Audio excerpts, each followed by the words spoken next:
Thanks for downloading this episode of the Nerdball Podcast. I am your host, Lorenzo Melcher, coming to you from PB Studios with yet another podcast. Like I say every week, thank you for downloading, sharing, subscribing, doing anything you can to help the podcast grow. I am gaining followers on Instagram on my personal account, Coach Melcher, and that's where I go live. Because apparently Instagram changed it a while ago where I have to have 1,000 followers. And at that time, I had 910. So now I have 930. So if you don't follow me there, follow me there. Also, the Nerdball Podcast has an Instagram. And you can search the Nerdball Podcast on any social media. And I am 11 followers away from 200 on YouTube. So make sure you follow there as well. There's no prize for that, but other than knowing you're helping me and the podcast. So thank you for doing that if you have done so already. I am trying to get back to doing all social media stuff. And I think I can if I record a bunch of these ahead of time. And that's my plan. So I do have, at this point, I will have 3 or 4 in the can ready to go.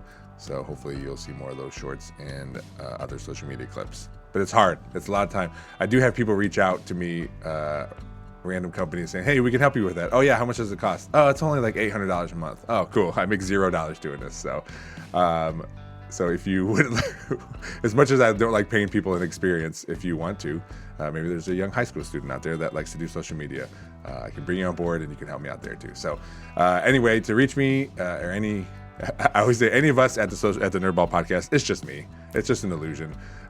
It's the nerdballpodcast@gmail.com if you want to come on the podcast or if you have any questions or anything else. So that's it. I hope you enjoy the episode.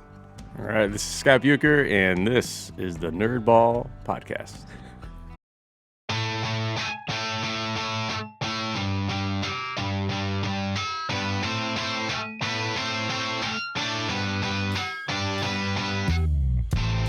This is the Nerdball Podcast with Lorenzo Melcher. Thanks, Scott, for coming on. I always forget, and I know we've talked about it before. Your intro, because I think this is your 11th time on the podcast. Yep. And right when you start doing it, I'm like, oh yeah, let's see what he's gonna do this time. Because I feel like maybe I'm wrong. I feel the like same thing every time. I know, but sometimes like I want to listen to him. Because sometimes I'm like, all right, is he doing this on purpose where it's like bigger pauses or something? But well, it's I think it comes into doing the daily announcements on the PA at the junior high. You can ask Mateo a little bit, but there's certain pauses there, and then I always end it with, and as always, go Jackets. So there's always this pause right there. You should see how long you can make your pause. Yeah, I actually had a student this week come up to me, a 7th grade student, and said, why do you always say go Jets on the announcements? I'm like, no, I say go Jackets. And he goes, oh, I just thought you were a big Jets fan. I'm like, no, like, why would I say go Jets? Go Jets. Yeah. I don't know. It's not even enough syllables. Yeah, I don't know. Oh, yeah. That's funny. Yeah. I always, start the podcast the same way. And then I think like, is it unfair of you that I always ask you what you're nerding out about? Because you're on here so often, and I feel like there's a lot of pressure for you to go. Yeah, there is. It's a lot of stress, and I have no hobbies. Like it's something that like Brandon Decker and I talk about all the time. Is the fact that I don't have any hobbies, right? Yeah. And so we joke about that. I've gotten really good at creating caricature images on ChatGPT that I use a little bit every now and then for different purposes. And actually, my wife got me a one of those like bird watching feeder cameras. Oh yeah, a little while ago. So there for a while that was set up, and I'd have the alerts sent to my phone, which then reads with my watch. Yeah. And then so during the day, I'd get these alerts that these birds are at the bird. I'd just look at my watch and see a picture of a bird just like staring at me. And so it turned into kind of like a comical thing with Brandon and I about, look at the cardinal that's at my bird feeder. Look at the tufted titmouse that's there right now. And, so that was kind of cool. Did that for a little while. Anxious to start that again. And did you express interest in like, hey, I've always liked birds. Okay. For whatever reason it was. So, when I was a kid, I had pet birds. You had pet birds? Yeah. I had a parakeet there for a while. Yeah. A blue one. And then I had a cockatiel. No shit. Yeah. Right. So I've always liked birds. And I think that's one of the reasons why I like the Orioles. Like, okay. I mean, obviously I was from Baltimore, lived in Baltimore when I was a kid, but Or maybe that's why I like birds. You know, probably connection there too. But I remember Matt Sparks had a bird in high school. did he? Yeah. So what was really cool was in third grade. My third grade teacher was Joe Sarnes, who still works for the school district right now. And at that time, Joe was a part of whatever organization it was, like the Black Swamp Bird Observatory or whatever. I don't know what it was. Yeah. And when I was in third grade, he took me and I believe Jason Whitaker to like Maggie Marsh, that area, or the islands or something. I don't think actually on an island, but like the Maggie Marsh area, up by Maumee Bay. Yeah. And showed us like how they like catch the birds when they migrate and how they tag them and things like that. Yeah. So like I remember like being in like the woods or whatever it is, and they had those like nets that look like tennis nets. Yeah. And the birds would fly through it and get caught, and then they would show us how to get the bird out of the net, and then they have like the ID tag on their leg, and they like track it and things like that. So that was super cool experience. That's wild. Yeah.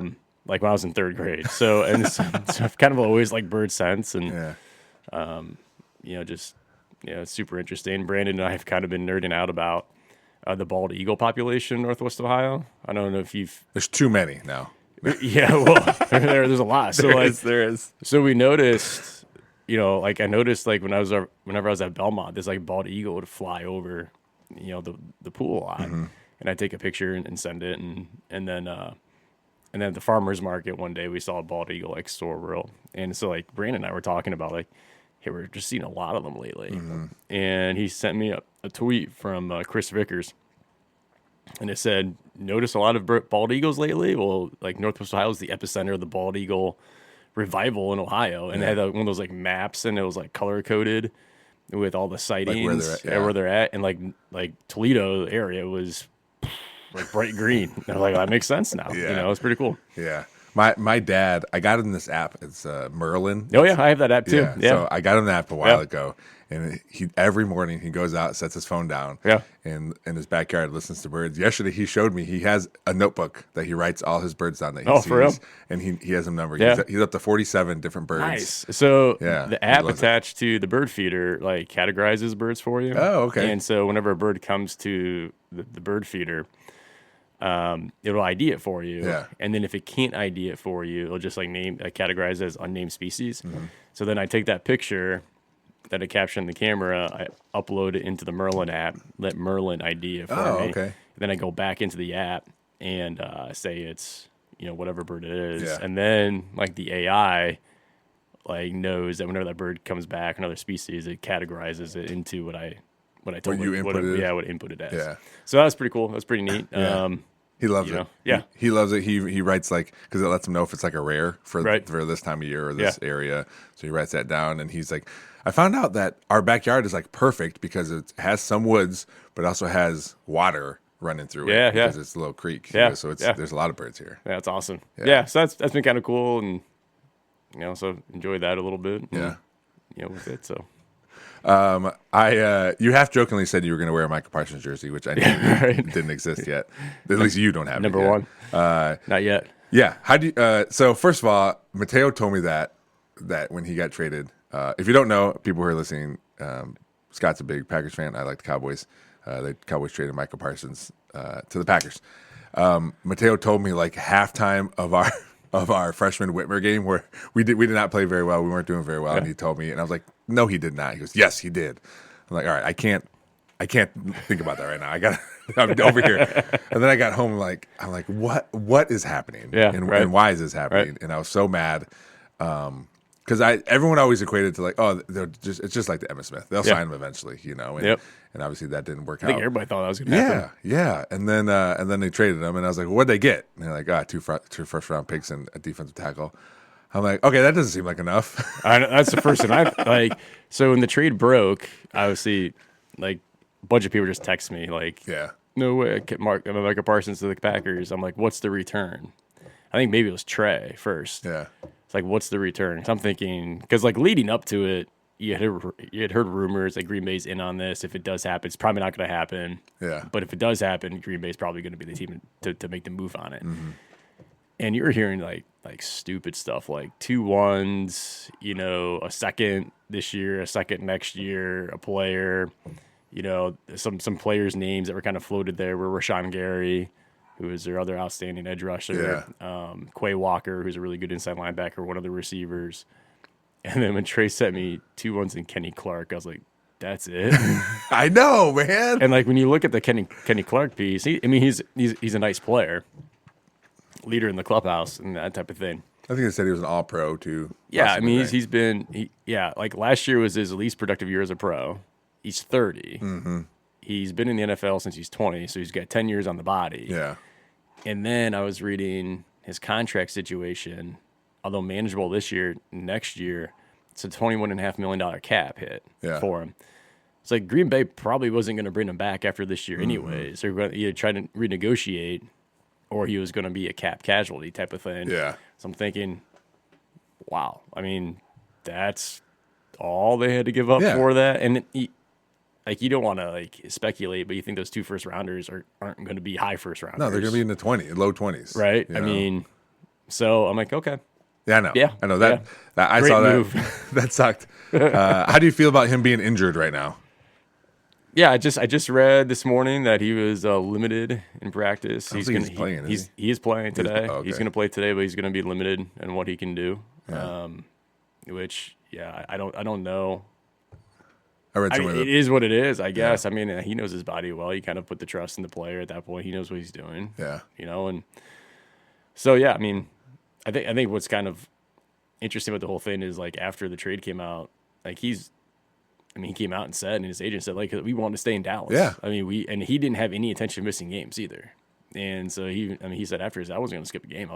I'd play week 1 for Dallas. And I think I don't know what happened, but it just seems one of those situations where Jerry Jones' ego got in the way. And I was reading more like behind the scenes of it. And apparently that meeting in the spring that Jerry Jones had one-on-one with Micah Parsons, and basically was the intent of him, the handshake deal. Yeah. And Micah Parsons just kind of said, kind of shook his head, whatever it was, didn't necessarily agree to anything.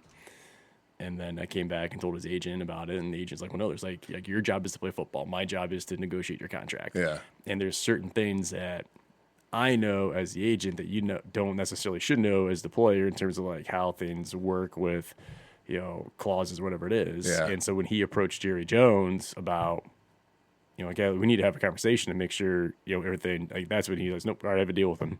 And then they refused to communicate after that. Yeah. So I don't know what's truth, what's fiction, but all I know is he's wearing number 1 for Packers now. And we're all very excited about it. Which was another thing too. Is like there was a player, I don't know, a few years ago or last year that wanted to wear number 1 and they didn't let him. Or so Green Bay obviously has got a lot of history. Yeah. To it. So they have certain numbers that are actually retired that like nobody wears. Yeah. So it's like number 3, Tony Cannondale, 4 with Favre, 66 with Nitschke, 15, Bart Starr, 14 Don Hudson. These guys that are like iconic people, right? Yeah. And then they have some numbers that aren't officially retired, but they don't use in honor of players. So like most notably is number 5, Paul Hornung. So it's not officially retired, but nobody really wears number 5 because Paul Hornung. And number 1 has always been one of those that it's not officially retired, but it's kind of out of respect to the legacy of the Packers that nobody's worn it because Curly Lambeau, who founded the team, and obviously the stadium's named after, wore number 1 when he was the player coach. Okay. When the team was built and established back in 1919. And so nobody's ever wore 1 because of that piece of it. Yeah. And so I was curious to see what number he was going to take because the 11 was taken by Jaden Reed, who's one of the pretty good young receiver. And then when they said number 1, I was like, ooh, lots of pressure now. Lots of pressure now. That's how I feel when the Cowboys give 88 to receivers all the time. Right. Michael Irvin. And Pearson's were 88 too, didn't he? Yeah. And it's funny to me because that I'm like, okay, well, at some point, but maybe they just decide, hey, we're not going to retire numbers because like you have all these really great players, wearing these numbers, and what do you get? But I guess if their plan is to never retire numbers, then what does it matter? Yeah, right. I don't know. So I mean, eventually you're gonna run out of numbers, right? Yeah, the people that do retire numbers, it's like the Yankees. I mean, they've got like 35 retired numbers. I mean, that's why you see like the right fielder trying out with number 72. yeah, You know. yeah. So yeah, eventually. I mean, so I don't know. I mean, it's like I said. I don't think Micah Parsons is short for confidence for sure. No. Yeah. Well, I mean, I don't hate Michael Parsons. There are plenty of athletes I don't like because they left my team for whatever reason, but it wasn't his fault. Yeah, I mean, same thing with like Lindor. Like, was he ever going to sign with Cleveland? Yeah. Probably not. Yeah. But he got traded and whatever. It is what it is. It's but, the business of the game now. I yeah. mean, it is, and you kind of feel for a guy like Micah Parsons, being on the record even after the trade of like, I grew up a Cowboys fan. That was my dream to play with the Cowboys. I got drafted by the Cowboys. I wanted to stay my entire career with the Cowboys, and it seems like something as little as, from what you can gather outside, Jerry Jones refusing to have another conversation with his agent Yeah. to kind of like comb over the fine details of the contract, prohibited from being a Cowboy for life. That's got to be super frustrating and disappointing for Micah Parsons. Yeah, because like you said, everything was like, all right, everything's seemingly good here, Right. and we'll continue to go forward, and for it to just be like, oh no, we're good, bye. Yeah, I mean, that's like communication, Yeah, right? Just Yeah. communicate with everybody. And then that's like the prime example of like just literally just communicate, yeah.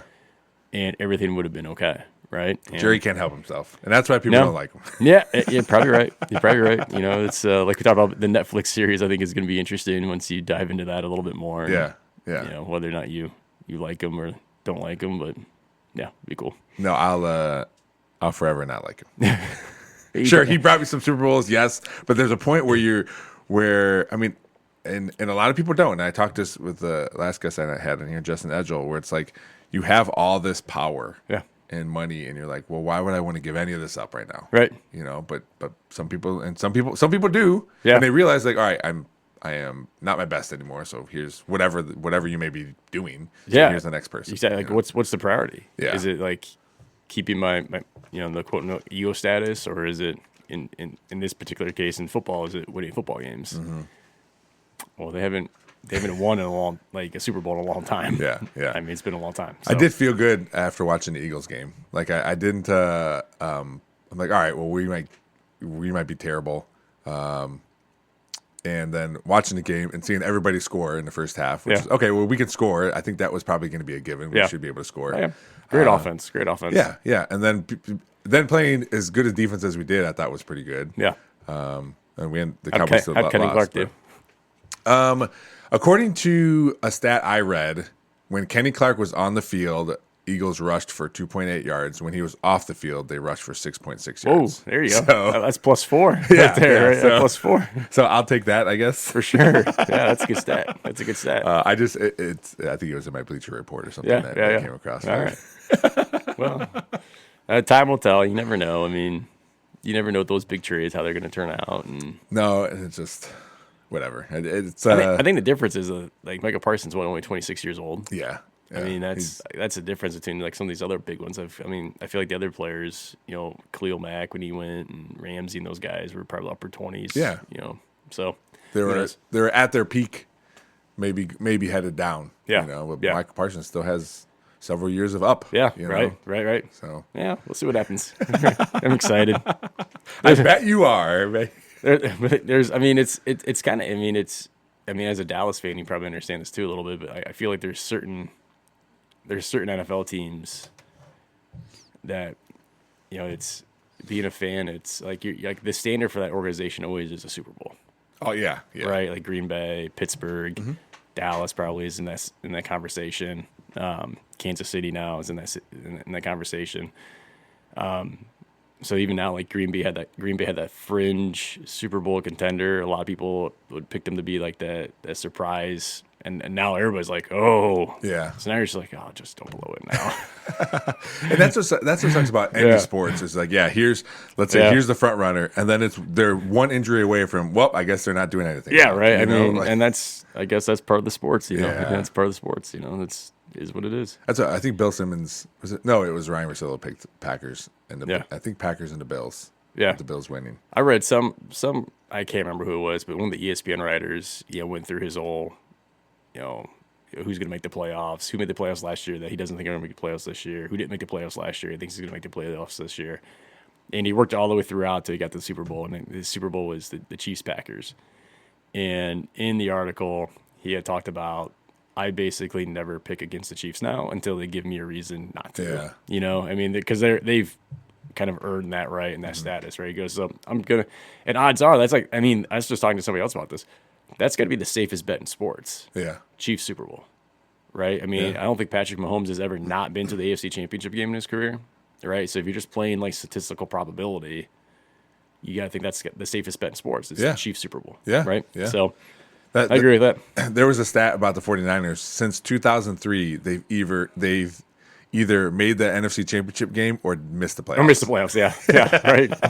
Yeah. I was like, man, but all of them. That's especially since McCaffrey's been there. It's just been injuries. Injuries. Yeah. So that's the great thing about the NFL, though. I mean, even like a team like the Rams, I feel like were they were like really good there for a few years, and then they think they're all right. McVay and those guys are coming back down, and then they roll something out and they get hot and they just win, So I think Rams are kind of like a team like that too. Here's a team that you won't agree, but if the Cowboys wouldn't win, I would want the Lions to win, just because of I know we both know so many Lions fans.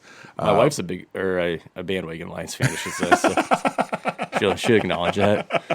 Did I ever tell you this story about my wife when the Lions last year? Did I ever tell you this story? I don't know. So, my wife's from Detroit. Okay. And so she grew up and the Lions weren't very good, right? And, they were good in 91 or so. But slide that mic a little forward, or you come forward a little bit. So she was good they're good in 91 or whatever. But anyway, so most of her adult life, they haven't been good. Yeah. Right? So they're actually good last year.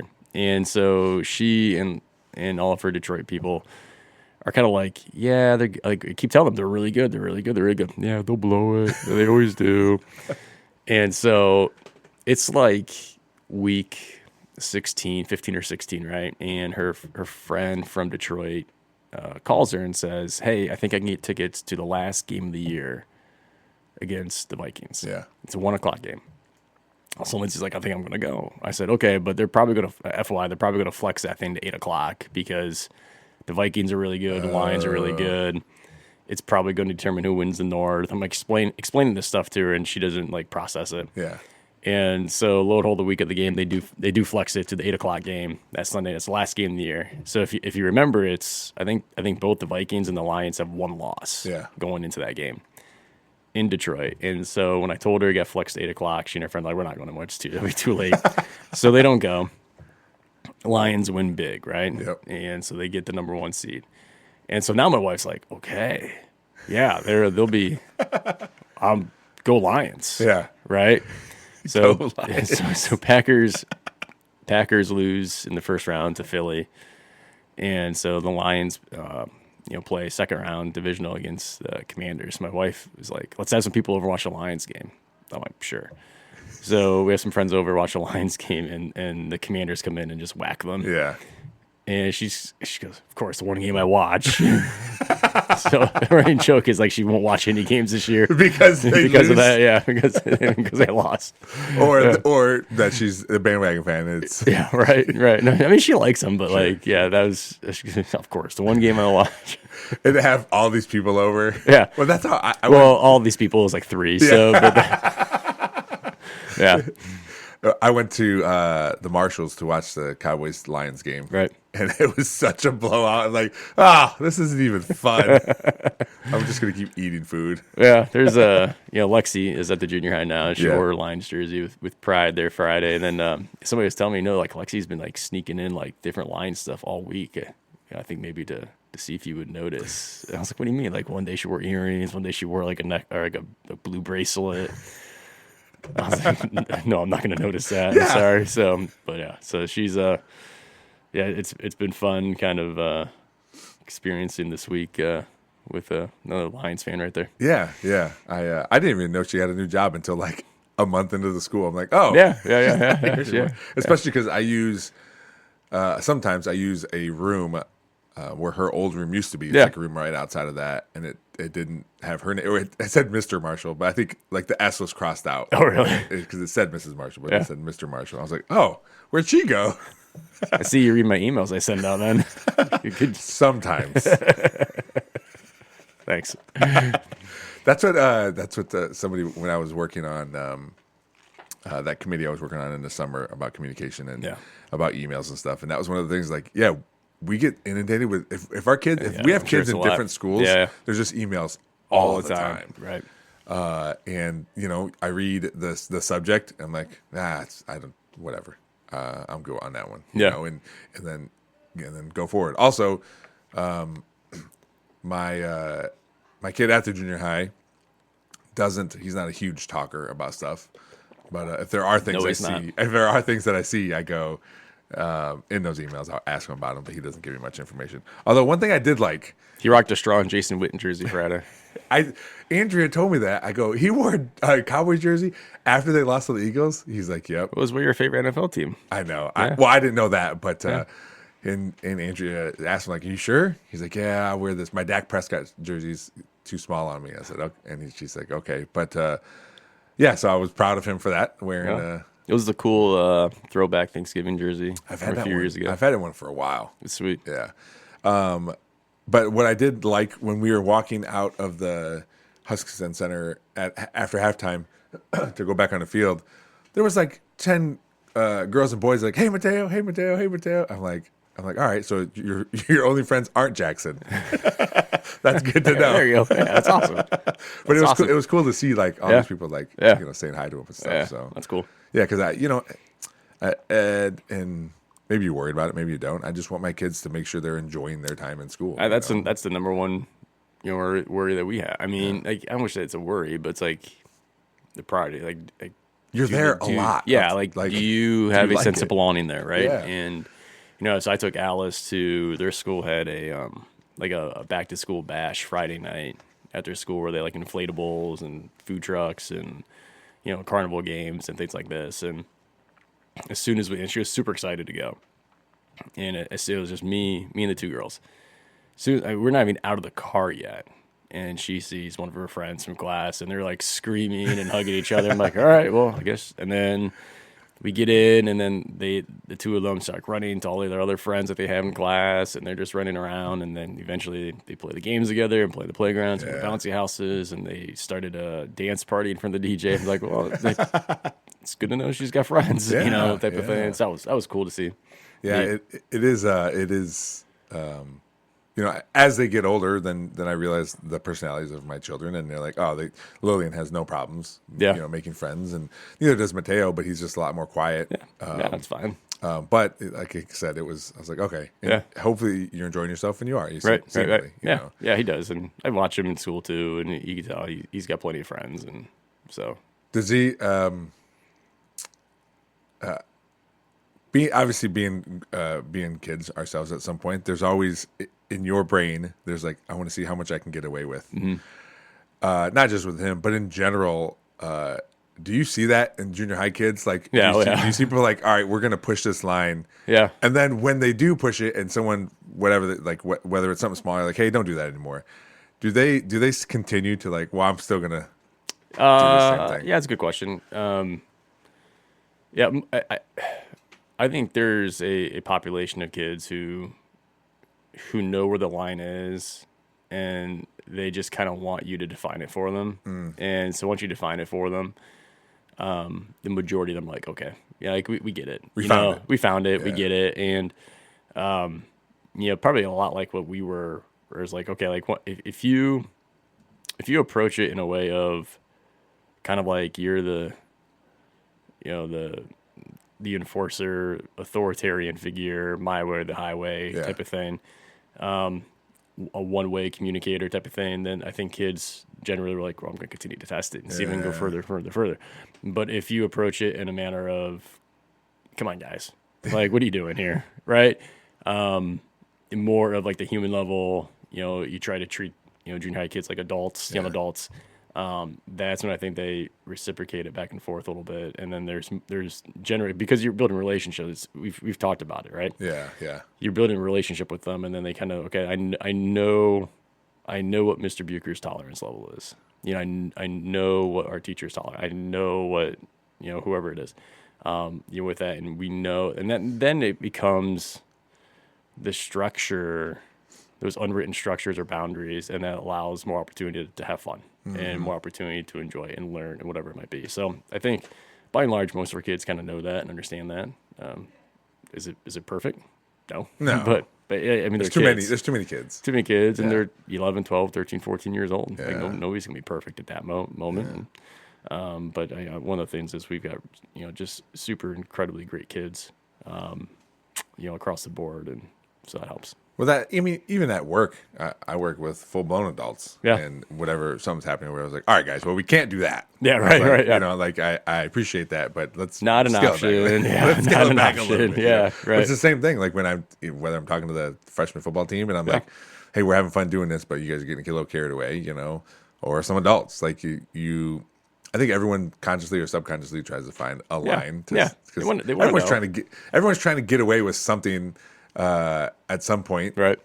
So they try to figure that out, but I mean, it's human nature. Yeah. Right. It's human nature. And so, I think it's just how you approach it and how you want to approach it. And, like, I don't know if I've shared this analogy with you before, but, junior high kids, are kind of like when you were 10, 11, 12 years old and you went out to dinner with your parents and you walk in and the waitress is there and she seats you. And then she kind of looks at you and then looks at your parents a little bit and then says, do we need a child's menu? Yeah. And you, as like a 12-year-old, desperately don't want the waitress to see you as a child. So you're like, no, adult menu's fine. But you're thinking, I really just want the chicken fingers. Right? So you sit there and look at the adult menu and the chicken fingers aren't on there. Yeah. And you're like, okay, what am I going to have? Right? So like that's like kind of junior high is a little bit. It's, the kids want to be seen as the adult. They want the adult menu. Yeah. But when it comes down to it, they just want the chicken fingers, to eat, type of thing. So, that's kind of how I see things a little bit. So you got to have that balance of both. They still want crayons, but they don't ask. I know, right, yeah, right, yeah. They still want. Well, Lillian, Mateo's been out of the kids menu for a long time. But Lillian she's a picky eater, but also she still likes the crayons and she likes to do stuff. Oh, yeah, and, for sure. and Mateo will too. He's not going to ask for it. Yeah. But sometimes when she's not doing it, like he'll grab a crayon and just mess around. Right. Mostly because we tell him, hey, you can't have your phones while we're eating. But, kids still want to be kids. And I'm noticing with my kids and some of these their other friends is like, I feel like they're being kids longer. Right. Like for me, by the time I was in 8th grade, like I felt more grown up where I was doing quote unquote more grown up things, but I just feel like kids are just wanting to be kids longer, or do you see that as a good thing? I do, because as an adult, I don't want them to rush to be to rush their childhood. Right. Like if they still want to be kids or play video games or collect cards or seemingly do kid things. Right. Well, that's not really hurting anybody as long as their personality and mentality is growing. Like they're still maturing how they should, but their actions and what they want to do and all that kind of stuff seems childish still. And childish might sound like a bad word, but it's just like a kid thing. I don't think so. I tend to agree with you. I can't remember where I read it at, but they're talking about, as adults, finding fulfillment in a career or, whatever, your life, whatever it might be.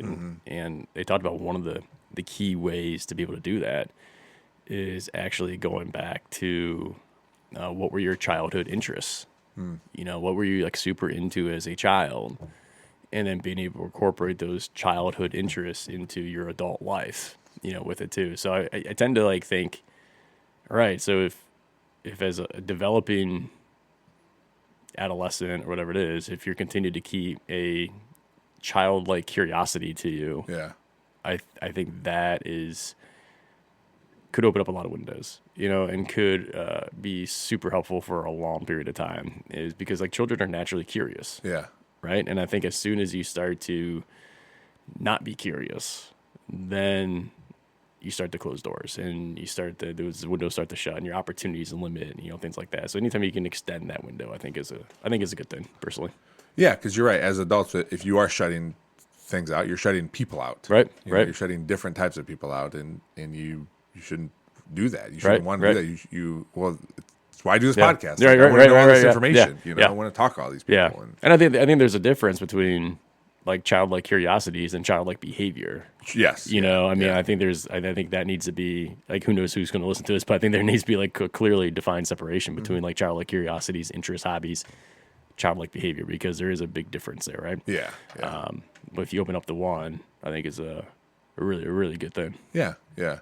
Well, I definitely do. Talking about what we were interested in when we were kids, I've talked about it ad nauseum here, but I like playing video games, and I haven't done it with Sparks. I don't know, it's been probably almost 2 months, but we used to do it several. You still doing Friday. the Friday night? We used to. We haven't done it in a while. Sometimes, Friday, especially now because of football. But sometimes I'll wait to see because my phone, since we're friends on Xbox, my phone will send me a notification if he's on. Okay. So then I'll know, I can go on. So what's the update with NCAA football? Because last year you guys were all geeked up about it, and I don't play it a lot. Yeah. Mateo keeps asking me to start a dynasty with him. Yeah. But it's hard. I told him hey, Saturday mornings we can do it, and then we're busy doing stuff Saturday mornings. Everything else, yeah. But it's. I haven't played a lot of video games I haven't played video games in a while.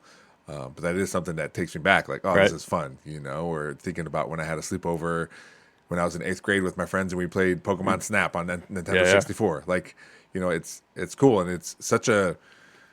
You just turn everything off and just play this game. Right. Just relax. Yep. Because as an adult, as you know, there's a lot of things going on all the time. A lot of different things, right? Yeah. There's limited time for that stuff. Yeah. So, but I do like, and sometimes I'll talk to Andrea about it. I'm like, what do you think about because at this age, I was talking about this type of stuff, right? And there's just none of that. And I'm like, well, as long as they're maturing as they should, and let them be who they want to be. Yeah, exactly. Also, I notice it's not just one kid; they're all doing it. So they're all together, right. doing it. So there's a little community there. Yeah, right? yeah. That's and again, that's a good thing. If all these boys and girls are shouting my children's names, then I think they're okay. I think they're good people. Yeah, hopefully. So. Unless next time I'll take a picture, like, hey, who's this? Who's this? Yeah. Is that person good? Yeah. Is that kid good? Although whenever I see Mateo, I'm like, Mateo, hi. That's all I get. That's all anybody gets. That's all I get. I did look. There was a TikTok that's like, hey, instead of asking your kids how was school, ask them what was the most fun thing that happened at school, right. or did you help somebody today? Or, Yeah, actually get and. Like my kids, that's what I do with Alice. Yeah. And my kids are older, but they respond. Like they don't even think about it. Yeah. With school, they're like, it was good. Yeah. All right, bye. I guess. We had in the schools we had a speaker come in a couple years ago maybe, and spoke to the entire district staff, and the speaker had talked about that of, sometimes when parents come home. And the kids come home, the first thing they ask is, how'd you do on the math test? How'd you do on the lab? Like, what grade did you get on this? And, like, inadvertently, like, puts that pressure on the kid. Like, it sends that message that, like, that's the most important thing to come out of your day type of thing. Yeah. And so, like, what the speaker talked about is instead of doing that, like, still ask that question, but maybe later. But, like, first ask the question of, like, what was the best thing that happened today? Yeah. Or what did you do to help another person, today? Type of thing, and kind of put the emphasis on that piece of it, and then work your way backwards around, right? So with Alice for the last 2 years, that's like the first thing I ask her, how's your day? And even in first grade, she'll say, good. Yeah. Like, okay, well, like, what'd you do to help somebody today? Yeah. Or what really fun thing happened today? And then she'll tell me, and then it's like, okay, now, what did you learn in math? Like, what did you do here? What did you do there? And then eventually it comes out, that way. I only know how I'm as a parent, and sometimes I think, do I not care enough about how my kids are doing in school? maybe it's because they're doing well where Yeah. where I'm not on it as much. But even like I never talk about like, hey, did you have a test or did you do this? Right. He'll bring it up. He'll say like, hey, I got a math test and a history test or whatever tomorrow. I'm like, oh, did you study or he goes, yeah, I should be okay. And I got a little time before Yeah. in the study hall. I said, oh, okay. And then the next day, I won't even bring it up, and then he'll just be like, "Hey, I did a really good job on that math test." I'm like, "Oh, good. Yeah, Was it yeah. easy for you, or like was it hard?" He goes, "No, there's this question was a little difficult or whatever." But like, I never ask about their like studies, Right. And I always and Andrea doesn't either. We talk about it. It's like should we be more involved in that kind of stuff? And I always bring it up like, as long as they're good students, I don't see like why we have to be like super involved. Yeah, I don't know. I mean, that's a really great question. Yeah. I never And look at school. Like I never look at Schoology. I never look at because you can see other stuff. You're I that just, parent. Yeah, I don't do it. I Yeah. don't do it. I just again, if they were struggling, I don't know. think I mean, I would be more in it. I don't know. Yeah, that's a great question. I don't really have like a great answer for that. You're that parent. Yeah, no, I'm just kidding. I know I'm it just made me kidding. laugh. Because especially at the age that your kids are at, particularly with Mateo. I mean, I think there is some understanding of like, hey, like he should be able to take ownership of his learning. Mm-hmm. He should be able to engage on his own. He should be able to develop the patterns and the habits that work for him in order to be successful. And junior high is a really great age for that because, I mean, they get grades. I mean, they get A, B, C, D's, F's, all these different things, right? And so kids kind of learn the value of what that is, but also in the grand scheme of things, it's junior high and nobody wants your junior high transcript. Like it doesn't equate to high school credit. I mean, we've got some high school credit classes, but like it doesn't like, so it's preparing. It's preparing. So it's a relatively, safe environment. It's a low risk environment, type of thing. Like I think what I caution, students with and parents with is, right now is the time to experiment and explore and try to figure out what systems and structures work for you and understand how you learn as a student. How much do you have to prepare? How little do you have to prepare? Understanding that, I may not necessarily have to do this right now, but I know in order to get long term what I want, I need to do this. Yeah. And understanding that that connection is hard, and that's super hard for junior high kids. Like Mateo very easily could say, "Hey, like I at this point, I just need to pay attention in class, and I'm typically okay. Yeah. I don't need to do like the extra review at home or whatever it is, and I know I can walk in and get a B on that test and be fine, right? Okay, now when you get to the next level, that might only get you a C. That might only get you a C, but also too, okay, like if you get a B, I mean, now you're thinking, what do I want to do after high school? Yeah. Right? And so like my study habits so far have been good to get me a B, with that. However, there's a big difference between having a 3.0 on your GPA in college admissions world and having like a 3.7 on your GPA in college. Okay, so what do I have to do now? What can I practice now as a junior high student and figure out and try with an experiment to go from a B student to a B plus or A minus student? Like what additional extra things do I need to incorporate, with that? And then like I said, there's some like room for trial and error with it. And I know like Mateo, for example, we keep using Mateo as an example because obviously you're his dad, but football season is probably a lot more busy for him. Yeah. Right. So hitting football season, I'm going to have to be able to navigate, not getting home every day till 5:30 or whatever it is because of practice, and then the eating, the training, and all these different things, as opposed to like a winter season where he's not doing anything. Yeah. And now I have a little bit more flexibility in this to experiment and try and try new things. So. That piece of it is hard, and like we try to communicate that to kids and parents, but that is super difficult for kids to see that at this developmental age where they're at, because right now I think generally kid just always lives in like instant gratification world. Yep. Right now, like this works for me right now, like it works for me right now, but like, is it going to work for you 3 years from now? Maybe not. I don't know. And, so that's the things that it's hard to teach. It's hard to process. And it's one of those things where it's like, as an educator or as a parent or whoever, it's like you continue to preach it and continue to model it and continue to reinforce it, and continue to try to get kids to engage it, and hopefully like later on that they take pieces of it and pieces of a piece of it, so they're successful whenever it is that they need it. Yeah. Essentially. So that's hard. As super hard. As a parent, coach, educator, it's those like trust me moments. They're like, Yeah. you can't. It's Right. hard for a kid to get that in their brain. And we were all there too. I Yeah. mean, like I don't know how many times, teachers in high school for us were like, "Hey, like you've got a test on Friday. All right, what's your homework tonight? Study. Do I have to turn anything into you? No. Okay. And then you go home and you kind of open the book or notes and you're like, okay, it's good. and you move on, right? And you move on, and then you take the test and you get a 83% B minus. You're like, hey, not bad, right? Like not bad. And then, but okay, like what could I have done to lead up to that, to go from 83 to an 89 or that's my entire high school experience, right? I know. I could have done so much. I should have and could have done so much better. Yeah, and it's not necessarily about like understanding the content, right? Yeah. I mean, because I don't remember a whole lot from American history junior year. I mean, but like it's the ability to do the confidence that you gain to do hard things that you don't want to do, and understand like I really don't want to do this, but I've done stuff that's hard before.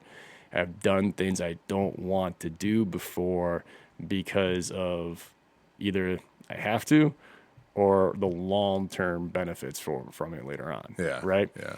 And so if anything, building up that confidence to be able to do the confidence in yourself to be able to do hard things is such an important skill, but super, super, super, super difficult to reinforce at this age level. Yeah. So, yeah. Well, we still get those days too, and it happened a couple weeks ago. Sunday night, 9:00. Hey, Mom, I need 2 pictures of the family by tomorrow. Okay, like print it out or digital? Yeah, he's like, no, I need to take them with me. Yeah.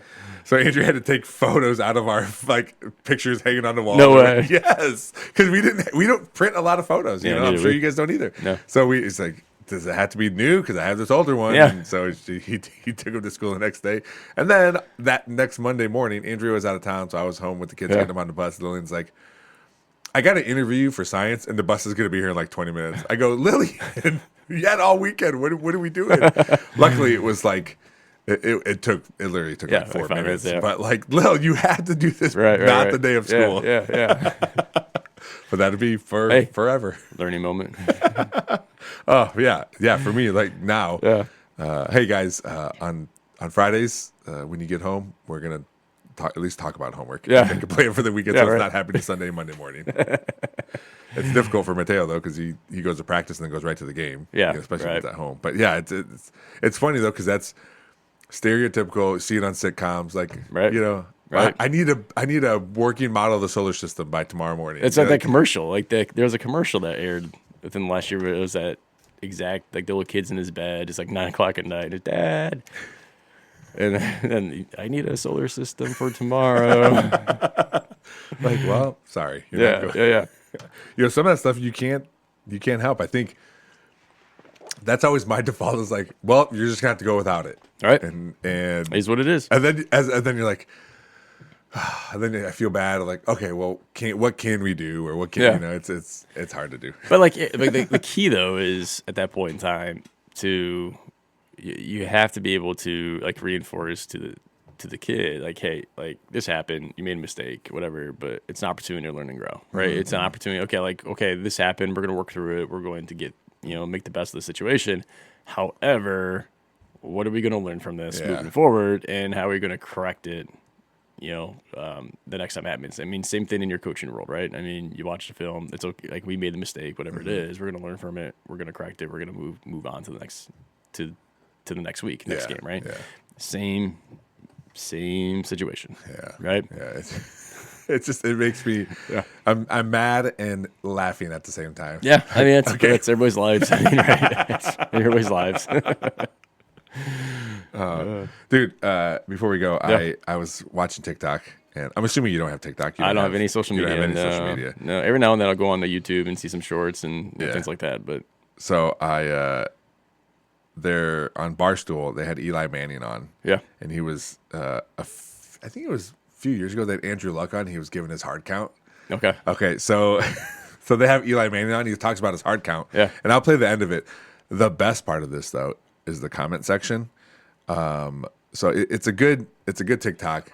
Just in general. We had Andrew Luck on the show, and he gave us a hard count, and it was actually like a thing of beauty. It was wonderful to listen to. Yeah, you want a hard count? Yeah, would you mind? All right, we'll do. So this one we used to have a thing called Daytona. That was like our dummy count. So that means there's no snap count. So our cadence, you get up there and you go through. You go, hey, 54 is the mic, set. 580, hut. All right, hey, easy. Hey, remic it, 58's the mic. And then whatever color you said, if you said red, it was on 1. You said white, it was on 2. You say blue with the number, it was on 3. So after you do a dummy cadence already, and then you get up there, hey, remic it, 54's the mic. Blue 80, hut.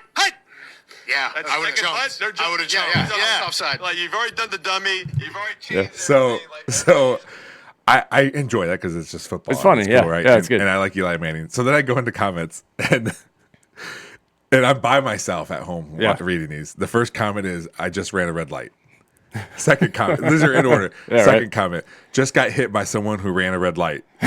Next comment, just saw a guy run a red light. Fourth comment, I'm a paramedic, just responded to a car crash. A guy ran a red light. No way. That's funny. My favorite, I just clocked into my shift as a red light and some dude ran me. Dude, I was dying. Dude. And someone was like top 3 comment section of all time. Oh, that's funny. I'm trying to find this comment that somebody sent me about on YouTube on Maction football. It's just, I laughed so loud when I saw this. Dude, people are so fun. Like, everyday people are so funny. Yeah, they are. And, I mean, they're super funny. Yeah, and just in reading comment sections on any social media post, that's where you find gold, man. People are so good. So here it is. So my OU buddies sent, and our big OU text chain sent this. So it was so somebody like retweeted it out, and it said, I may have just stumbled upon the greatest YouTube comment I've ever seen. And so it was in a response to a video, I think, promoting the SEC football. And then so somebody responded back to it, said, congrats on your 5-star recruits and $100 million facilities, SEC fans. Meanwhile, the MAC is out here playing real football in front of 14 people in a raccoon on a Tuesday night during a blizzard. You ever seen a punter throw a touchdown to a long snapper while the scoreboard's on fire? Didn't think so. While you're all busy arguing over which frat-funded dynasty is slightly less fraudulent, Toledo's cooking up a triple reverse flea flicker in a game that ends 43-42 after 6 missed PATs and a goalpost gets stolen. That's not football. That's MAC shit. You would survive 1 quarter in Ypsilanti. I was like, that's perfect. Dude, that's so good. Yeah. Speaking of action, your OU Bobcats beat West Virginia yesterday. Huge win yesterday. Yeah. They play every year. No, so for some reason I thought they played often. So they played Marshall a lot. So like Marshall and OU had a nice little rivalry there for a while. So this is obviously a huge win. Yeah. I didn't get the games. I don't get any of that ESPN stuff. Watched the highlights. Sellout 26,000 at Peden was rocking. So it definitely. So there's a couple stories I like to talk about right now. Actually. Yeah. You know, so there's in the end zone at Peden, there's Victory Hill. And if people don't know, Peden is the stadium. It's a stadium in Athens, right? Yep, so first of all, for people who don't care about football, like the fact that a Power 5 school like West Virginia came to Athens, Ohio is a huge deal, right? It's a huge, huge, huge deal that they would actually come to Athens, Ohio and play the Bobcats. Now, West Virginia is not very good this year from what I've been told. And OU's probably a pretty – they're defending MAC champions. So they're a solid MAC team this year.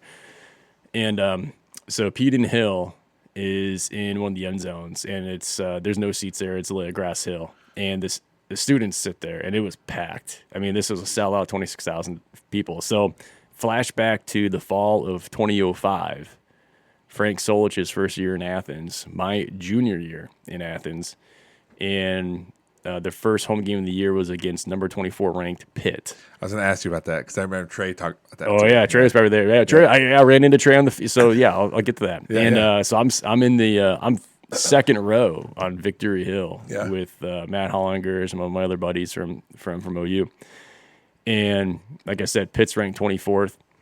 Frank Solch's first year, and awful football game. It goes into overtime. I think it's tied at 10 maybe, and the only score that OU had going into overtime was a pick six by Dion Byram. And so they go into overtime, and Pittsburgh's got the ball. And the quarterback, I think it was Tyler Palco, throws another pick six to Dion Byram. And he goes in the end zone, and the students storm the field before Dion's even in the end zone. That's what Trey said, yeah. Right, we're all in the field, celebrated. It's absolutely. I ran into Trey on the field. It's unbelievable. And I got this. There's two pictures in my office at home. One of which is like an aerial view of Victory Hill from that game that's framed that I bought for the bookstore. And then the other one is we had a friend from OU who's now a photographer in New York, but he did some student photography. But he took an up close picture of us, me and my friends on Victory Hill. So it's like a nice like zoomed in shot of us. It's pretty sweet. That's cool. So I had those. But the game yesterday, I was watching highlights. Reminded me a lot of that game. Yeah. And so cool experience. But I was reading about the OU West Virginia game, and I'm sure I'll probably have something that's inaccurate here, but it sounded like the OU athletic department knew that West Virginia fans travel really, really, really well, and like they're crazy about their football team, and it's a close drive, from where they're at in Athens. So it sounds like they intentionally and deliberately did not put single season tickets on sale for OU football for all their games. Okay. Until they sold out a certain amount of season tickets. And they did that intentionally because they knew what was going to happen was West Virginia fans weren't going to wait. So they sold out all of their season ticket packages, the majority of which to West Virginia fans. So they could, and then because the single ticket game for that West Virginia game was going to be more than season tickets. And then the West Virginia people just put their tickets on Ticketmaster stuff, whatever it is, and stuff. I'm like, genius. that was like, so. Not only are you probably getting a ton of money from West Virginia to play this home and home, you just sold out all your season ticket packages, majority of which are probably to people who are never going to come back to the game and just put them online. Yeah. So and it's not like you draws big crowds anyway. So I was like, that's awesome. Genius. Yeah. Genius by their athletic department. When after this big win, now they get to play Ohio State. Yeah, so whenever there's a peak, there's a valley, Lorenzo. Yeah. Well, it was cool to see yesterday. I mean, it's always good when MAC schools beat. I love the MAC. I mean, I don't have really a big rooting interest in college football. Obviously everybody here is a big Ohio State or Michigan fan. Yeah, I know you're a big Texas fan, and there's a lot of Notre Dame fans and things like that, but give me the MAC shit every day of the week. Give me OU. You're 42, 43 with the the 43, 42. Give me OU. Give me BG. Give me UT. Give me MAC shit every day of the week. I love it. Well, cool, man. Well, thanks for always coming on here, man. Yep. You're a big supporter, and I appreciate you always listening. And every once in a while you'll send a text about a particular guest or something that somebody said or something. So I do appreciate you always coming on here because it is a labor of love, and I love when you come on. So now love being here. Yeah, you're gonna be you're in double digits. You've been in double digits since the last one, but now you're number. Still 11. waiting on that T-shirt. So I'm waiting on money from anybody. I'll just make a donation to the podcast just so I can get a T-shirt.